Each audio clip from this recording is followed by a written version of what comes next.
Assalamualaikum warahmatullahi wabarakatuh. Bismillah, alhamdulillah, wassalatu wassalamu ala rasulillah wa ba'du. Pemirsa yang dirahmati Allah subhanahu wa ta'ala, duduk-duduk di pinggiran sungai Belawan, paling enak sambil makan bakwan. Halo para pemirsawan, jumpa dengan Ustadz Ridwan.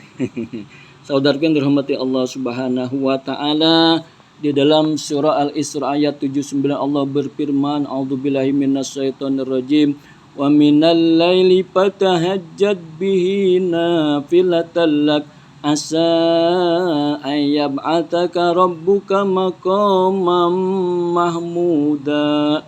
Dan dari sebagian malam maka bertahajudlah kalian, mudah-mudahan Allah mengangkat derajat kalian pada tempat yang mulia. Saudaraku, salat yang paling ditakuti oleh orang-orang munafik adalah salat subuh, termasuk salat tahajud.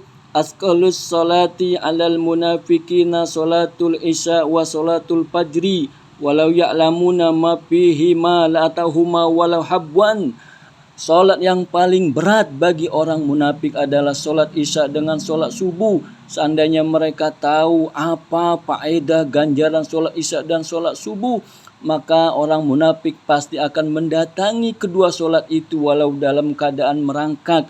Saudara, Sultan Muhammad Fatih, Raja Turki Istanbul dari Turki Utsmani yang ketujuh, Raja Turki Utsmani yang ketujuh, saudara, beliau hidup tahun 1432 sampai 1481. Saudara, menjadi raja umur 21 tahun. Ketika beliau menjadi raja, mewajibkan pasukannya, tentaranya, pengawalnya untuk wajib mengerjakan sholat fardu berjamaah, termasuk sholat subuh berjamaah, dan wajib mengerjakan sholat tahajud. Tidak ada alasan apapun, wajib mengerjakan sholat subuh berjamaah dan sholat fardu lain berjamaah, dan wajib mengerjakan sholat tahajud untuk memompa semangat para tentara pejuang Islam.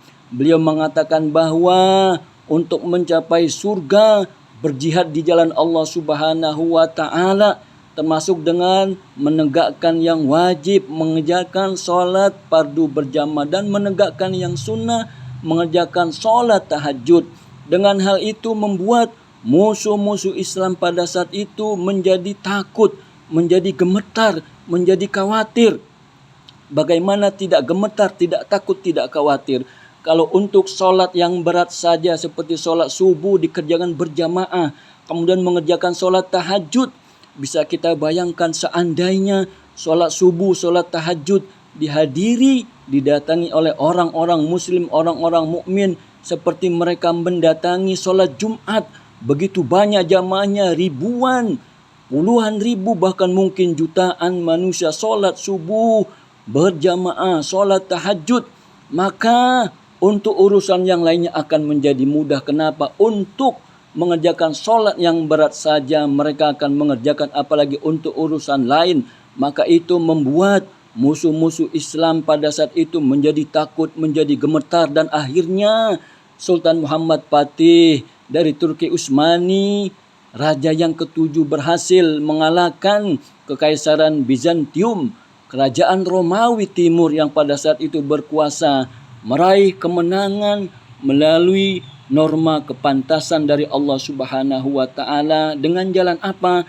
Dengan jalan mengerjakan sholat fardu berjamaah dan menegakkan, mendirikan sholat tahajud. Semoga Allah subhanahu wa ta'ala menginspirasi kita untuk senantiasa mengerjakan sholat fardu berjamaah dan sholat tahajud. Amin ya rabbal alamin. Wassalamualaikum warahmatullahi wabarakatuh.